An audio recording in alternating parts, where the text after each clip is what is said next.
ശ്രീ ആബിദ് അടിവാരം ടെലിഫോണിലാണ്. ശ്രീ ആബിദ് അടിവാരം, ഈ കളിയായി മാത്രം കണ്ടാൽ പോരെ എന്നുള്ളതാണ്. നമുക്കറിയാം, മലപ്പുറത്തിന് അങ്ങനെ ഒരു വേർതിരിവില്ലാത്ത ഒരു നാടാണ്, ഫുട്ബോൾ പ്രേമികൾക്കിടയിൽ പ്രത്യേകിച്ച്. ബ്രസീലും അർജന്റീന എന്നൊക്കെ പറഞ്ഞ് മത്സരമുണ്ടെങ്കിൽ പോലും. പക്ഷേ ഇത്തവണ എന്തുകൊണ്ടാണ് ഇത്തരം എതിർപ്പ് കാര്യമായി ഉയരുന്നത്? നോക്കൂ, നമ്മുടെയൊക്കെ കാലഘട്ടത്തിൽ നമ്മൾ കാണുന്ന ഏറ്റവും വലിയൊരു വംശഹത്യയാണ് ഗസയിൽ നടന്നുകൊണ്ടിരിക്കുന്നത്. ഇപ്പൊ നമ്മള് രണ്ടാം ലോക മഹായുദ്ധകാലത്തെ കുറിച്ച്, ഒന്നാം ലോക മഹായുദ്ധകാലത്തെ കുറിച്ച്, അതിനുശേഷവും അതിനു മുമ്പൊക്കെ നടന്ന കൂട്ടക്കൊലകളെ കുറിച്ചൊക്കെ നമുക്കറിയാം, നമ്മൾ കേട്ടുകൊണ്ടിരിക്കുന്നു. പക്ഷെ നമ്മുടെ കാലഘട്ടത്തിൽ യുദ്ധം പോലുമല്ല, നമ്മുടെ കാലഘട്ടത്തിൽ നടന്നുകൊണ്ടിരിക്കുന്ന മനുഷ്യരെ പട്ടിണിക്കിട്ട് കൊല്ലുന്ന ഒരു വംശഹത്യ നടന്നുകൊണ്ടിരിക്കുമ്പോൾ ലോകം മുഴുവനും കിട്ടാവുന്ന മനുഷ്യത്വമുള്ള മനുഷ്യർ മുഴുവനും കിട്ടാവുന്ന എല്ലാ അവസരങ്ങളും ഉപയോഗപ്പെടുത്തിയിട്ട് ഇതിനെതിരെ പ്രതിഷേധിക്കുന്നുണ്ട്. അവര് സിനിമ അവാർഡുകൾ കൊടുക്കുന്ന വേദികളിൽ പ്രതിഷേധിക്കുന്നത് നമ്മൾ കാണുന്നുണ്ട്, കായിക വേദികളിൽ പ്രതിഷേധിക്കുന്നു, ഡിഗ്രി സർട്ടിഫിക്കറ്റ് വാങ്ങുന്ന കുട്ടികൾ പോലും പ്രതിഷേധിക്കുന്നത് നമ്മുടെ കൺമുമ്പിൽ നമ്മൾ കണ്ടുകൊണ്ടിരിക്കുകയാണ്. അപ്പൊ അതിനെതിരെ പ്രതിഷേധിക്കാനുള്ള ഒരു സാധ്യത ഏത് മേഖലയിൽ എവിടെ കിട്ടിയാലും ഉപയോഗപ്പെടുത്തേണ്ടതാണ്. അതിപ്പോ നമ്മൾ ഈ കായിക രംഗത്ത് ഇത്തരം സംഗതികൾ കളി വെറും കളിയല്ലേ എന്ന് നമ്മൾ പറയുന്നുണ്ട്. പക്ഷെ കളി വെറും കളിയല്ല. നമുക്കറിയാം, വർണ്ണവിഭജനത്തിന്റെ പേരിൽ ഒരു 1964 മുതൽ 88 വരെ ദക്ഷിണാഫ്രിക്കയെ ഒളിമ്പിക്സിൽ പങ്കെടുപ്പിച്ചിട്ടില്ല.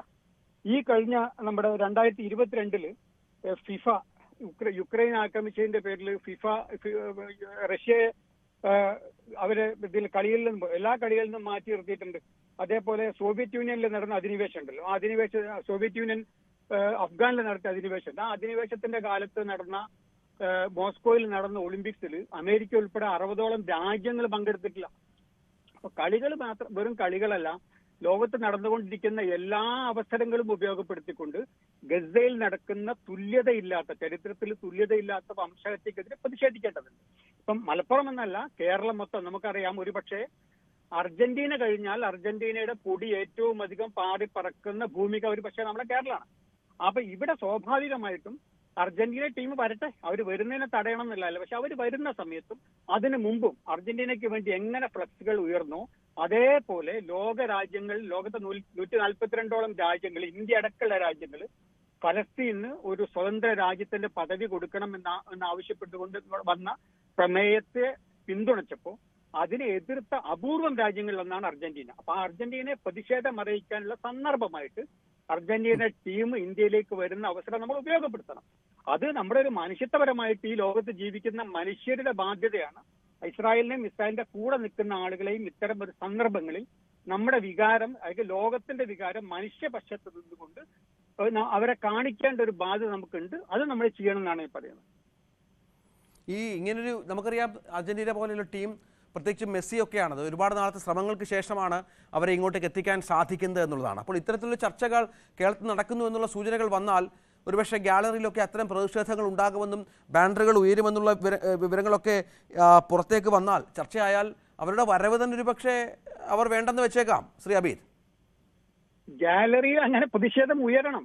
നമ്മുടെ ഈ ലോകത്ത് നടക്കുന്ന ലോകത്തിന്റെ എല്ലാ ഭാഗത്തും, ഇപ്പൊ അമേരിക്കയിലും യൂറോപ്യൻ രാജ്യങ്ങളിലൊക്കെ ദശലക്ഷക്കണക്കിന് മനുഷ്യരാണ് പുറത്ത്. സിഡ്നിയിൽ കഴിഞ്ഞ ദിവസം 3 ലക്ഷം മനുഷ്യരാണ് പുറത്തിറങ്ങിയത്. നിങ്ങൾ ജപ്പാനിൽ ടോക്കിയോയിൽ കഴിഞ്ഞ ദിവസം 2 ലക്ഷം. ടോക്കിയോ കണ്ട ഏറ്റവും വലിയ പ്രകടനമാണ് നടന്നത്. അതൊന്നും മുസ്ലിം രാജ്യങ്ങൾ പോലുമല്ല. നിങ്ങൾ മനസ്സിലാക്കേണ്ടത് മുസ്ലിം രാജ്യങ്ങളെ. ടോക്കിയോയിൽ നടക്കുന്നു, പാരീസിൽ നടക്കുന്നു, സിഡ്നിയിൽ നടക്കുന്നു. ഇത്തരം സ്ഥലങ്ങളിലൊക്കെ ലക്ഷക്കണക്കിന് ആൾക്കാർ, ക്യാമ്പസിൽ നിന്നുള്ള വിദ്യാർത്ഥികൾ മുഴുവനും പുറത്തിറങ്ങി പ്രതിഷേധിക്കുന്നു. കിട്ടുന്ന അവസരങ്ങൾ മുഴുവനും, കായിക മേളകളിൽ മുഴുവനും, നമ്മുടെ മേളകളിൽ മുഴുവനും ഈ ഫലസ്തീന്റെ കൊടി ഉയരുന്നു. അങ്ങ് നമ്മുടെ നാട്ടിൽ കൊടി ഉയരുകയാണ് വേണ്ടത്. ആ കൊടി ഉയരുന്നില്ല, എല്ലാവർക്കും അറിയാം.